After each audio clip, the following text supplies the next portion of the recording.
കൊല്ലം കടയ്ക്കലിൽ 19കാരിയെ വീട്ടിനുള്ളിൽ മരിച്ച നിലയിൽ കണ്ടെത്തി. പാട്ടിവളവ് സ്വദേശി ശ്രുതിയാണ് മരിച്ചത്. 2 മാസം മുമ്പായിരുന്നു പെൺകുട്ടിയുടെ വിവാഹം. പോലീസ് അന്വേഷണം ആരംഭിച്ചു. മനോജ് ചേരുന്നു. മനോജ്, ആത്മഹത്യക്ക് പിറകിലെന്താണ്? നമ്പ്യാർ ആത്മഹത്യയാണെന്ന് പോലീസ് സ്ഥിരീകരിച്ചില്ല. അതായത് വീടിനുള്ളിൽ മരിച്ച നിലയിലാണ് ഈ പെൺകുട്ടിയെ കണ്ടെത്തിയിട്ടുള്ളത്. നേരത്തെ സൂചിപ്പിച്ചതുപോലെ തന്നെ 2 മാസം മുൻപാണ് ഈ പെൺകുട്ടിയെ മാഹീൻ എന്നയാൾ വിവാഹം കഴിച്ചിട്ടുള്ളത്. വീട്ടുകാരുടെ സമ്മതമില്ലാതെയായിരുന്നു ഈ ശ്രുതി മാഹീനൊപ്പം പോയത്.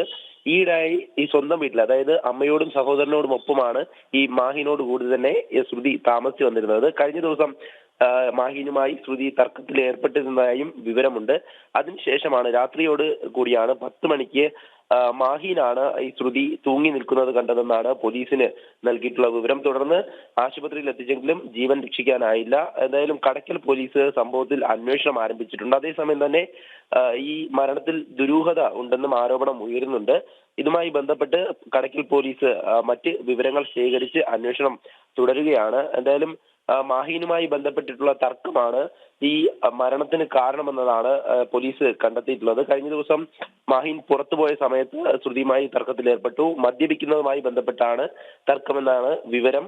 എന്തായാലും ഈ ഒരു സംഭവവുമായി ബന്ധപ്പെട്ട് പോലീസ് അന്വേഷണം ഊർജിതമാക്കിയിട്ടുണ്ട്. നിലവിൽ ഈ മൃതദേഹം പോസ്റ്റ്മോർട്ടത്തിനായി നൽകിയിരിക്കുകയാണ്. അതിന്റെ റിപ്പോർട്ട് വരുന്നതിനനുസരിച്ചാകും അന്വേഷണം മുന്നോട്ട് പോവുക.